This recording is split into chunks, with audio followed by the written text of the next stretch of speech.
Astaghfirullahaladzim. Astaghfirullahaladzim. A'udzu billahi minasyaitonir rajim. Bismillahirrahmanirrahim. Alhamdulillahi wa kafa. Wassalatu wassalamu ala habibikal mustafa wa ala alihi wa ashabihi ahli sunnati wal wafa. Subhanaka la ilma lana illa ma 'allamtana innaka antal alimul hakim. Wa tub 'alaina innaka antat tawwabur rahim. Wahdina wa waffiqna ila siratikal mustaqim. Wala hawla wala quwwata illa billahil aliyyil azim. Rabbi shrah li sadri wa yassir li amri wahlul 'uqdatam min lisani yafqahu qawli. Rabbi yassir wa la tu'assir. Rabbi tammim bil khair wa bihi thiqatuna innaka ala kulli shay'in qadir. Faqad qala Allah ta'ala fil Qur'anil Karim wa huwa asdaqul qa'ilin. A'udzu billahi minasyaitonir rajim. Ala inna awliya'allahi la khawfun 'alaihim wa la hum yahzanun.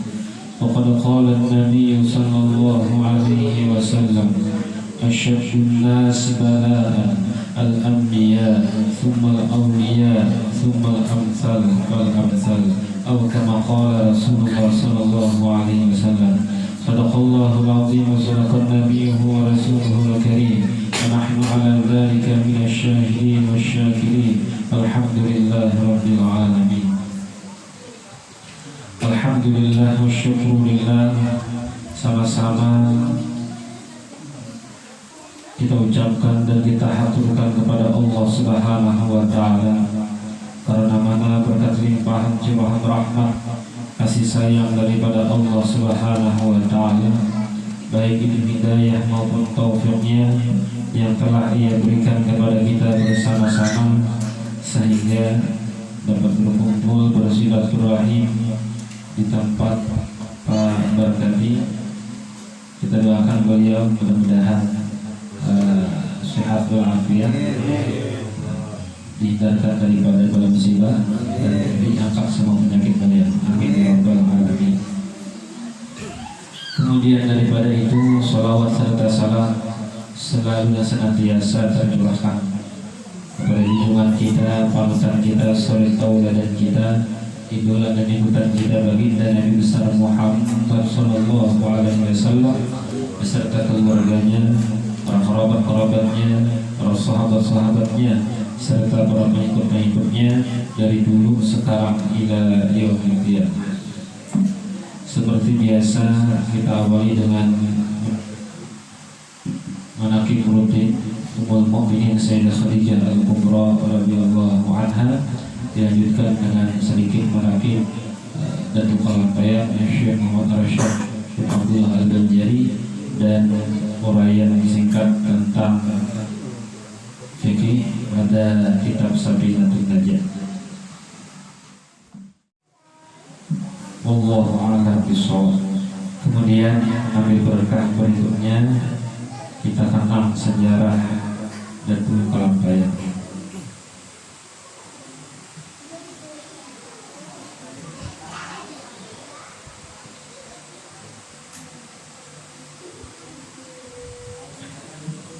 Bismillahirrahmanirrahim.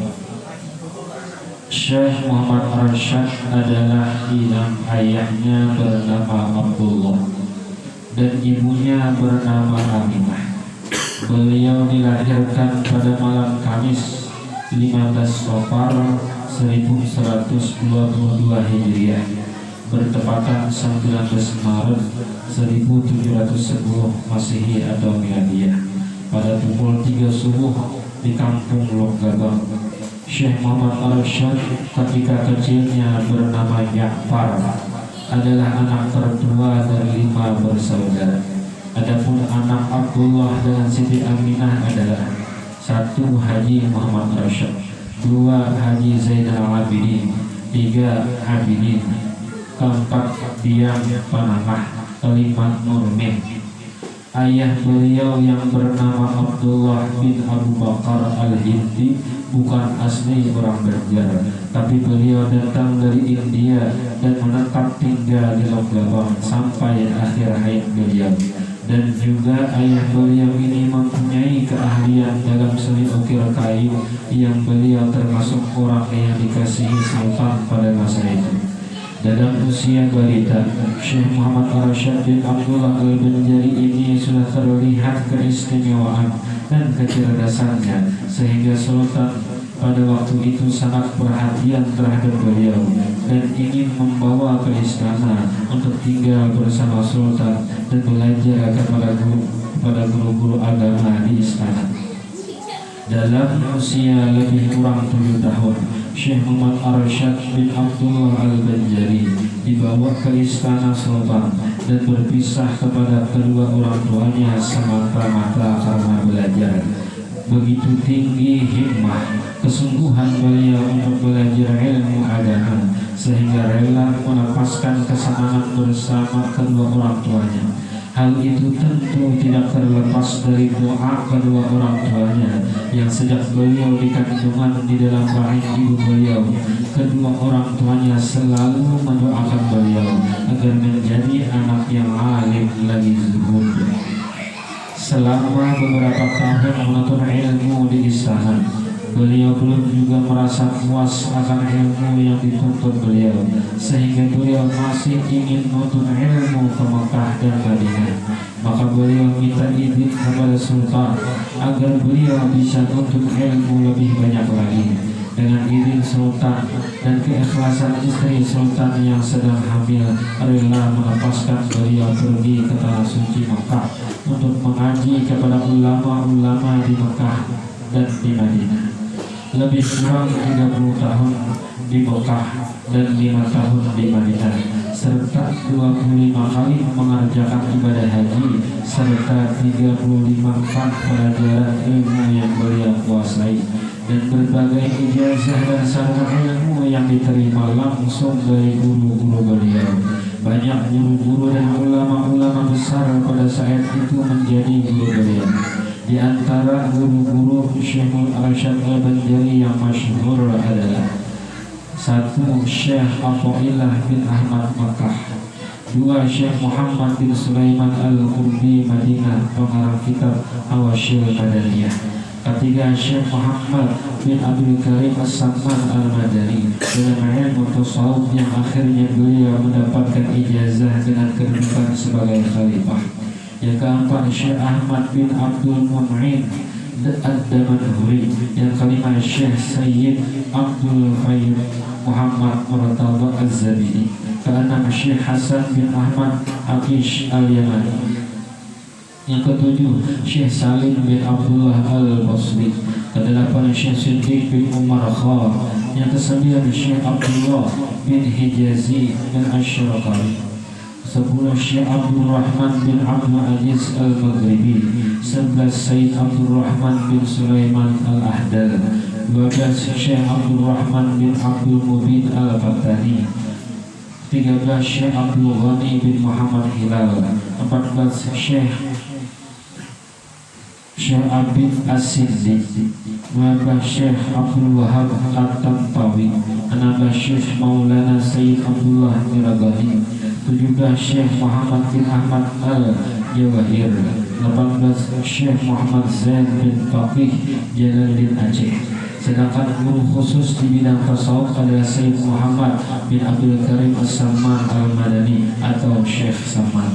Dan jadilah Syekh Muhammad Arsyad bin Abdullah Al-Banjari menjadi khalifahnya Syekh Samman Al-Madani untuk wilayah Banjar, khususnya di Kalimantan bahkan se-Indonesia.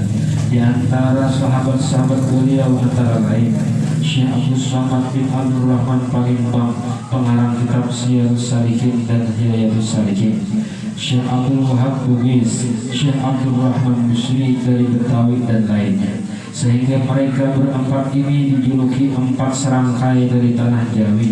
Di Mekah itu pula beliau sempat berkenalan dan sekaligus berguru kepada Datu Sanggul Abdus Somad, yang pada akhirnya beliau diberi kitab yang terkenal dengan sebutan kitab Berincung oleh Datu Sanggul. setelah lebih kurang 35 tahun menuntut ilmu di Mekah dan Madinah. Timbullah niat untuk menuntut ilmu ke Mesir. Ketika niat ini disampaikan dengan guru mereka, guru beliau menyarankan agar keempat muridnya ini untuk pulang ke Jawi, Indonesia, untuk berdakwah di negerinya masing-masing. Menikahkan anak sebelum pulang, keempat sahabat sepakat untuk berhaji kembali di tanah suci Mekah. Pada saat itu tanpa disangka-sangka Syekh Muhammad Arsyad belum bertemu dengan adik kandung beliau, yaitu Zainal Abidin yang sedang menunaikan ibadah haji. Sang adik membawa kabar berita bahwa anak beliau yaitu Fatimah sudah beranjak dewasa, dan sang anak menitipkan cincin kepada beliau. Melihat hal demikian, tiga sahabat Syekh Muhammad Arsyad masing-masing mengajukan lamaran untuk memperistri anak beliau. Setelah berpikir lama, Syekh Muhammad Arsyad memutuskan untuk mengundi lamaran yang akan diterima. Hasil pengundian ternyata lamaran Syekh Abdul Wahab Lubis yang diterima. Untuk itu diadakanlah ijab kabul pernikahan antara Syekh Abdul Wahab Lubis dengan Fatimah binti Syekh Muhammad Arsyad Al-Banjari, yang dinikahkan langsung oleh Syekh Muhammad Arsyad Al-Banjari sambil disaksikan dua sahabat lainnya. Membetulkan arah kiblat masjid, maka bertolaklah keempat putra Nusantara ini menuju kampung halaman. Memasuki wilayah Nusantara, mula-mula mereka singgah di Sumatera, yaitu di Palembang, kampung halaman Syekh Abdul Somad Al-Palembari. Kemudian perjalanan dilanjutkan menuju Betawi, yaitu kampung halaman Syekh Abdul Rahman Misri. Selama di Betawi, Syekh Muhammad Arsyad Al-Banjari diminta menetap sebentar untuk mengajarkan ilmu agama dengan masyarakat Betawi. Salah satu peristiwa penting selama di Betawi adalah ketika Syekh Muhammad Arsyad Al-Banjari membetulkan arah kiblat Masjid Jembatan 5, Masjid Luar Batang, dan Masjid Bepujan. Untuk mengenang peristiwa tersebut, masyarakat sekitar Masjid Jembatan 5 menuliskan di atas batu dalam aksara Arab Melayu tulisan Jawi yang bertuliskan bahwa kiblat masjid ini telah diputar ke kanan sekitar 25 derajat oleh Muhammad Arsyad Al-Banjari pada tanggal 4 Safar 1186 Hijriah.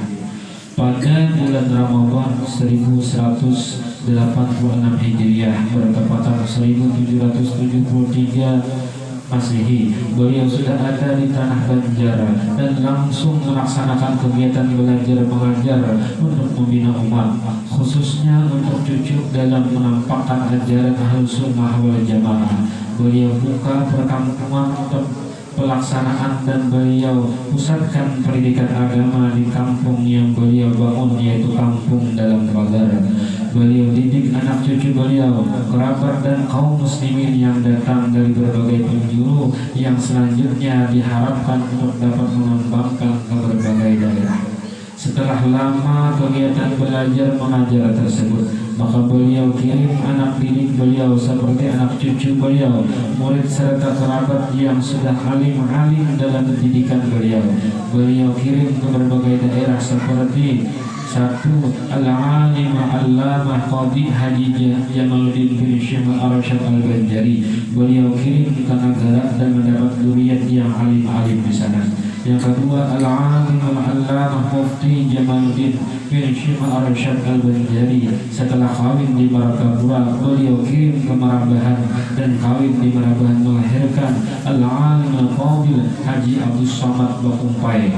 Kemudian dikirim lagi ke Nagara dan kawin di Nagara melahirkan Alim Al-Fadil Haji Muhammad Qasim. Yang selanjutnya Alim Al-Fadil Haji Muhammad Qasim dikirim ke Pontianak melahirkan Haji Muhammad Yusuf, dan Haji Muhammad Yusuf inilah yang membangun pondok pesantren di Pontianak.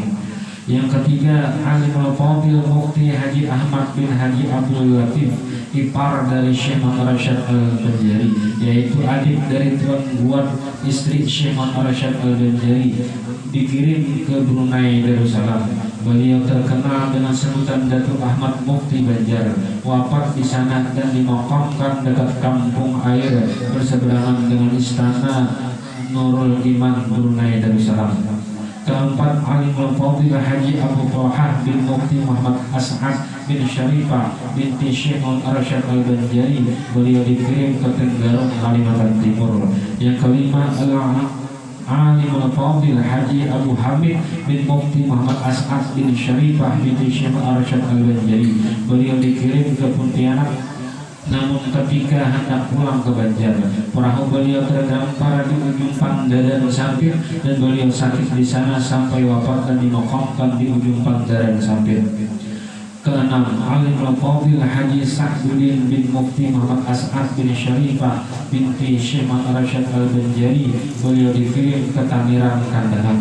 Ketujuh, Alimul Fadil Mufti Haji Muhammad Arsyad bin Mufti Muhammad As'ad bin Syarifah binti Syekh Arsyad Al-Banjari, beliau terkenal dengan nama Mufti Lama, menetap di Martapura sebagai mufti. Ketika beliau berkunjung ke Pagatan untuk silaturahmi serta berdakwah, lalu mendapat sakit dan beliau wafat dan dimakamkan di Pagatan. Kedelapan, Alimul Fadil Haji Ahmad bin Mufti Muhammad As'ad bin Syarifah binti Syekh Arsyad Al-Banjari, beliau dikirim ke Balimau, Kandangan, maka terkenal beliau dengan sebutan Datu Ahmad Balimau. Kesemua anak cucu dan kerabat Syekh Muhammad Arsyad Al-Banjari yang dikirim tersebut semuanya mendapat dzurriyyat yang alim-alim di tempat dan masanya. Para sultan di Martapura banyak juga yang menjadi murid beliau. Di antaranya Sultan Tahmidullah II bin Sultan Tamjidullah I, cucu Sultan Tahmidullah.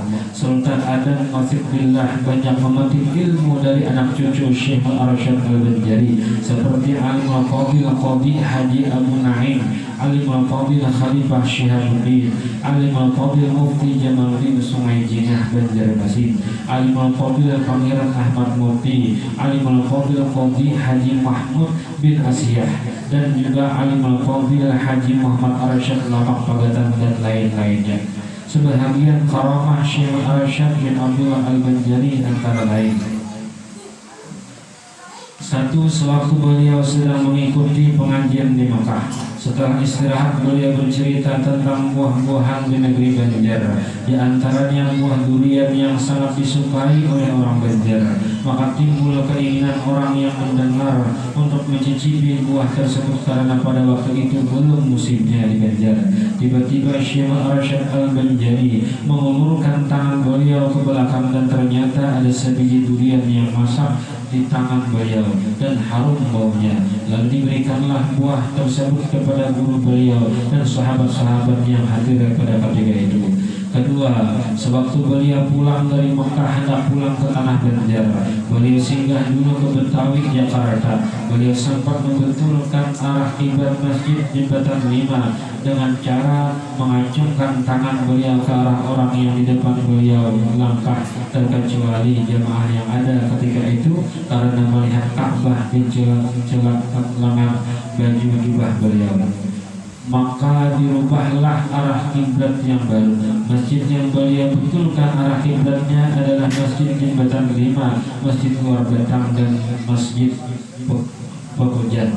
Yang ketiga, sewaktu beliau membuat irigasi, maka beliau goreskanlah tungkap beliau ke tanah, yang kemudian goresan tersebut menjadi anak sungai yang dapat mengalirkan air yang selalu tergenang ke daerah lahan yang kering, dan dikenallah sungai itu dengan nama Sungai Tuan Martapura.